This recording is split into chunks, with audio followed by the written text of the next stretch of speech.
Muito bom dia.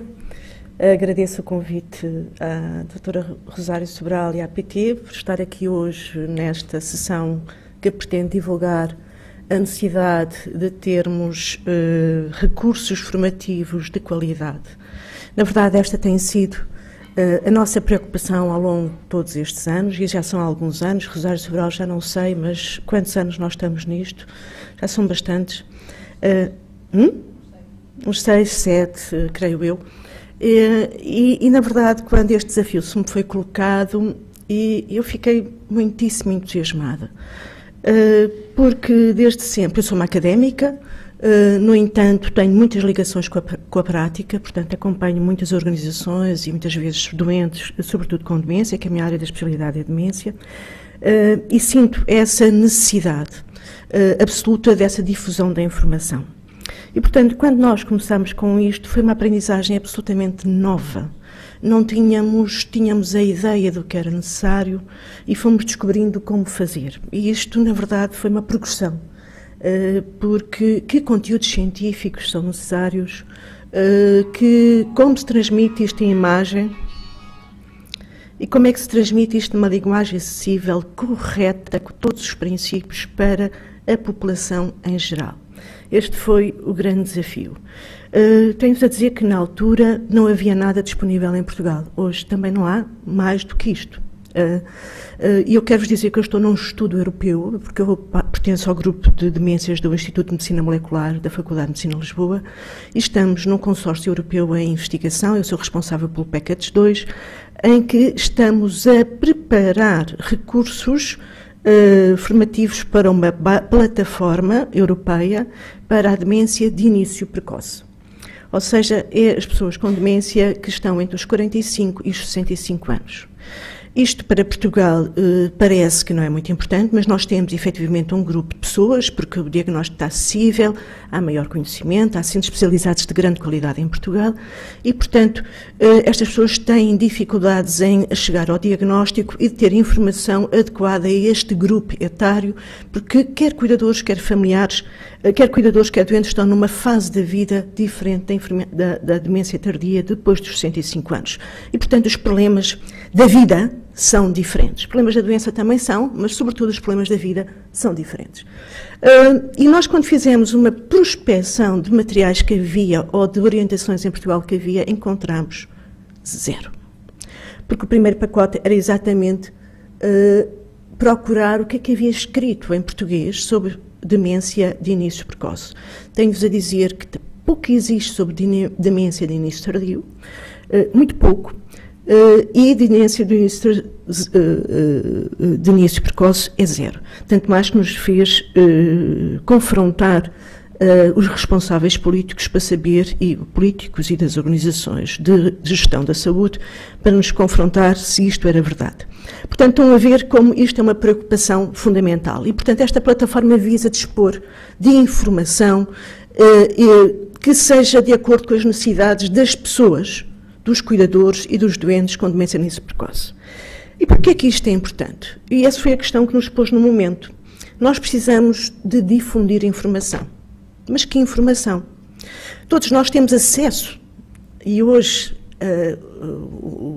a internet permite-nos esta difusão imensa da informação. Se nós clicarmos, temos uma lista interminável de locais e de documentos que nos dão acesso, mas isso para o cidadão comum, para as pessoas que não têm um conhecimento grande de uma área, poderão a não ter a melhor informação. Umberto Eco diz, muito sabiamente, Umberto Eco é um pensador, filósofo, humanista atual, italiano, e que tem grande influência no mundo académico, diz-nos, e não vou repetir as palavras dele, que são muito duras, a internet é um mundo fabuloso, mas para o sábio. Para o ignorante pode torná-lo mais ignorante ainda. Porquê? Porque só com conhecimento é que nós podemos filtrar, selecionar, cortar a informação e termos a base, e termos acesso às fontes, às bases de dados que têm informação de alta qualidade. Todos nós podemos postar documentos na internet, mas sem passarem por um filtro, que são muitas vezes os referees, são os árbitros que avaliam a qualidade de um documento e que ele possa ser disponibilidade em acesso restrito ou em acesso mundial. E essa é a grande questão. Não é? As pessoas têm uma grande informação, mas onde ir buscar informação que ela seja credível e seja de acordo com uma pesquisa e com uma sustentabilidade científica e técnica que possa ser transferível para o cotidiano. E este acho que foi o nosso desafio, ainda antes destas palavras nós aprendemos. E, portanto, com a Advita nós começámos este trabalho, que naturalmente teve uma evolução e que hoje pode abrir outras portas e estamos aqui a tentá-lo integrar numa plataforma de aprendizagem, porque além dos vídeos tem a parte escrita e podem ser, sobretudo, recursos para nós, nas organizações, podermos fazer formação com o suporte de informação, de imagem, que nos possa exemplificar com qualidade aquilo que nós queremos passar. No fundo, são informações que estão sistematizadas, são um programa que está sistematizado com informação fundamental e permite essa disseminação do conteúdo de uma forma segura. E acreditamos que podem ser efetivamente uma boa opção. E isso é hoje o essencial de tanta informação disponível, é nós termos algo que nos assegure que o que nós estamos a passar aos outros seja de grande qualidade. Hoje vamos depois também ter um pequenino filme sobre a demência e porque esta questão, eu sou da área da demência, do envelhecimento, e da área da demência e dos cuidadores familiares das pessoas com demência. E sobre isso gostaria de voltar àquela questão do cuidador, como é que era o prestador de cuidados em família ou o prestador formal de cuidados. Era, há uns anos atrás, para aí há 6, 7 anos, a grande discussão. Imaginem onde nós estávamos neste termo. Em 2006, a Alliance Family Caregiver dos Estados Unidos, que é uma associação fantástica, com grande influência na comunidade científica, a comunidade científica participa muito com esta organização, o Sr. Professor Zarit, que é o grande precursor dos estudos de cuidadores familiares no mundo. Em 1980, com os seus estudantes de medicina, começou a estudar com a Associação de Alzheimer local e que era ainda pequenina, e hoje é a maior associação do mundo e que nos dá grandes orientações para a prestação de cuidados e para a ciência. Começou a estudar o problema dos cuidadores familiares das pessoas com demência e daí até veio a tal escala que talvez muitos dos senhores conheçam, a escala de Zarit, ou a entrevista de Burden. Nasceu desde os seus trabalhos com os seus pupilos. Porque esta nossa preocupação e não temos propriamente outro tipo de doença nestes programas, temos a demência e temos os cuidadores familiares. Eu ia dizer relativamente ao cuidador. Num trabalho que houve, portanto, desenvolvido pelo professor Zarit, discutiu-se muito o conceito. O conceito de cuidador informal, que era um cuidador que muitos ainda utilizam em Portugal. Cuidador informal, cuidador formal. E que nós refutamos, categoricamente, este termo de cuidador informal. E veio tive o prazer de conhecer o professor Zarit, de conversar com estas pessoas e de estar nessa reunião também. E tem muito razão de ser, porque as palavras são símbolos e nos transmitem, efetivamente, o que é que está por trás. O painel de conferencistas, de cuidadores, de cientistas, optou por este termo. E hoje, em grande parte, as revistas da literatura séria dos cuidadores familiares na área da demência não autorizam um artigo que não tenha este termo ou pede para substituição. Outras menos especializadas aceitam cuidador informal. Repare, cuidador informal remete-nos para um termo em que a pessoa parece que é dispensável no cuidado. Não constitui formalmente parte da equipa. Há aqui uma assimetria de poder entre o cuidador familiar e o cuidador formal. E isto é o contrário. Nós, cuidadores formais, prestadores de cuidados, só o fazemos nesta condição àquela pessoa que está no domicílio porque existe um cuidador familiar que assegura a transmissão do cuidado. e que permanece 24 horas. Portanto, ele é absolutamente central neste processo. Deste modo, nessa convenção determinou-se que o conceito correto era cuidador familiar. Porquê? Porque simbolicamente nos remete imediatamente para o problema existente, que é uma relação emocional prévia que determina o cuidado. Okay? E esta relação emocional, boa ou menos boa, e isso influencia depois o cuidado, é que nos vai perceber como é que este cuidado pode correr. Ou seja, a qualidade da relação pré-mórbida tem muita influência na qualidade da relação pós-mórbida. E é determinante.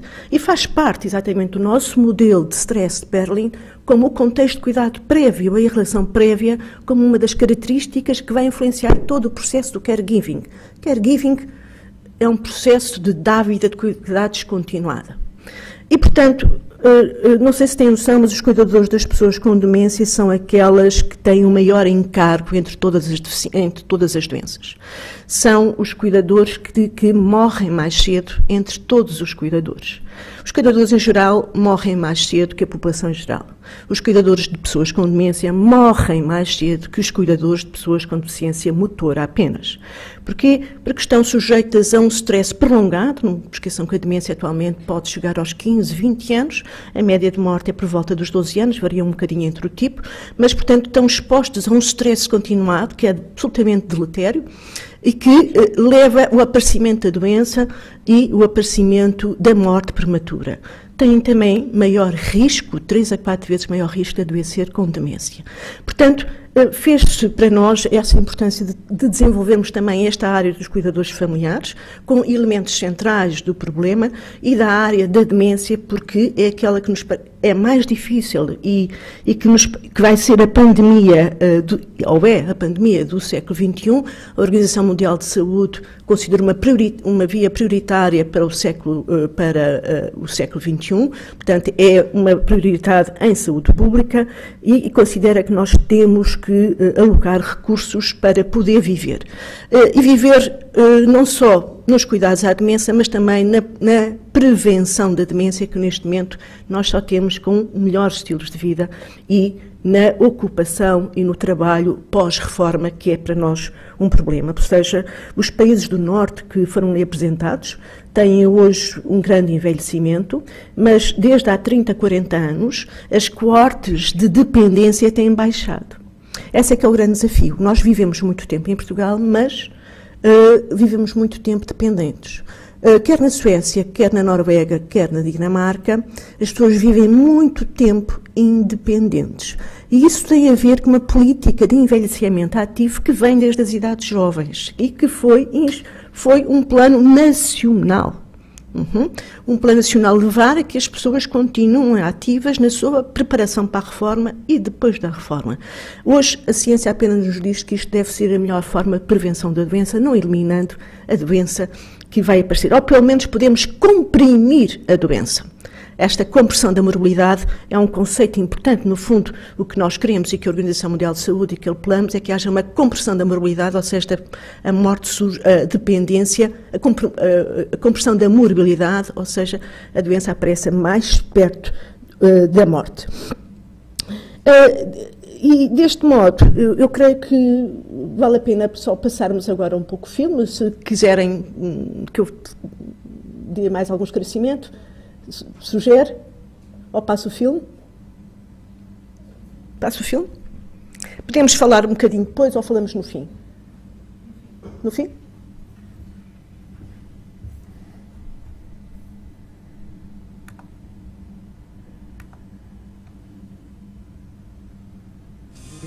O que é a demência? A demência é uma doença cerebral progressiva que provoca déficit cognitivo. As pessoas com demência têm dificuldade em recordar coisas, pensar com clareza, comunicar ou tomar conta de si próprias. Em consequência do déficit cognitivo, os doentes têm perda de autonomia e funcionalidade, ou seja, perda de capacidades para realizar as tarefas do dia-a-dia. Existem vários tipos de demência. A mais frequente é a doença de Alzheimer. Existem ainda outros tipos, como a demência vascular, demência frontotemporal, de corpos de Levy, entre outras. Neste vídeo vamos referir-nos especificamente à doença de Alzheimer, que é a que tem maior prevalência. Todos os tipos de demência resultam do mau funcionamento e da lenta e progressiva morte de células cerebrais, neurónios. Estas lesões orgânicas conduzem às manifestações da doença, como alterações de memória e comportamento, perda de autonomia, mudanças de humor e até mesmo às alterações de personalidade. Assim, nem a evolução da doença nem os seus sintomas estão dependentes da vontade do doente. Não se conhece exatamente a causa da maioria das demências, nomeadamente a doença de Alzheimer, mas sabe-se que não é uma doença contagiosa e que a sua transmissão hereditária é rara. Lidar com a pessoa com demência. A forma de lidar com uma pessoa com demência depende dos seus sintomas e da fase da doença em que se encontre. No entanto, há princípios gerais que devem ser tidos em conta. Estabelecer rotinas diárias. Manter um ambiente familiar e com referências conhecidas. Atividade física, nutrição adequada, boa saúde física e socialização são importantes para as pessoas com demência. Permitir e estimular o autocuidado. Evitar o perigo, remover facas e fósforos e fechar janelas se necessário. Contactar o médico sempre que surgem comportamentos inesperados ou perda de capacidades. Cuidar do cuidador. Este deve ter momentos de descanso e relaxamento para poder cuidar do doente da melhor forma possível. Manter a dignidade e a autoestima. Os doentes com demência tendem a ser tratados de forma uniformizada e muitas vezes com pouca consideração. Devido às dificuldades de comunicação impostas pela doença, entende-se que o doente deixou de ser sensível à manifestação de respeito e dignidade. Na realidade, o doente mantém-se sensível à forma como é tratado até estádios muito avançados da doença, pelo que devemos ter consciência de que a pessoa existe para além da demência. O que são cuidados centrados na pessoa? Cuidados centrados na pessoa são cuidados que incorporam o respeito pelos seus valores e preferências, oferecem informação clara e em termos adequados, promovem a autonomia na tomada de decisão, atendem às necessidades de conforto e suporte emocional.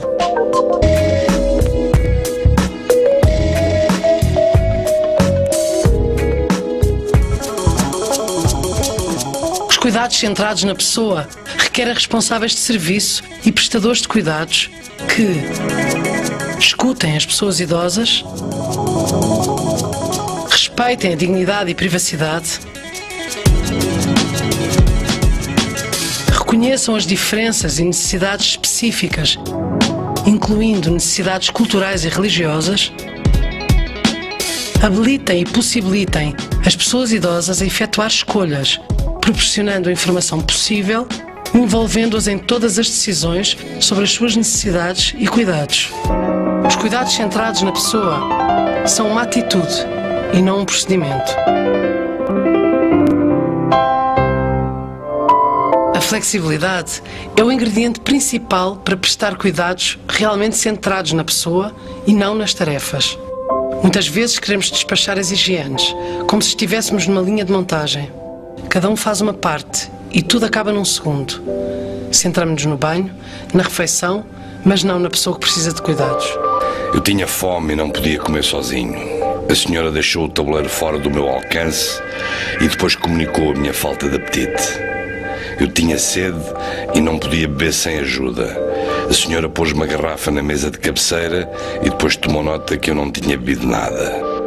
Sentia-me só e sentia medo. A senhora deixou-me sozinho porque eu era um doente cooperante e nunca pedia nada. Pensavam que eu ia morrer. Pensavam que eu não ouvia. A senhora disse que esperava que eu não morresse durante o seu turno, à noite. Ocupe-se de mim. Estou tão cansado, tão só e tenho medo. Fale comigo. Reconheça o que é importante para mim.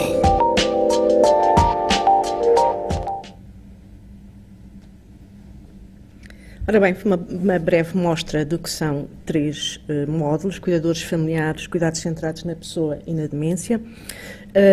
Estes 3 módulos têm a preocupação técnica de uma boa imagem e de uma mensagem passada corretamente, tiveram a preocupação de dar o que na altura, e são aspectos básicos dos cuidados que continuam atuais, são, portanto, pedras basilares dos cuidados, quer na demência, que hoje devemos passar insistentemente para a população em geral e particularmente para os técnicos que mais lidam e para os auxiliares que mais lidam com estes doentes, e por outro lado também pretende passar uma mensagem afetiva do controle emocional e do apoio emocional a estas pessoas. Portanto, e de como considerá-las hoje que a pessoa dependente fisicamente ou dependente cognitivamente, portanto, mesmo quando passa a sua capacidade de decisão, tem uma história passada que pode ser trazida para o presente para projetar o futuro.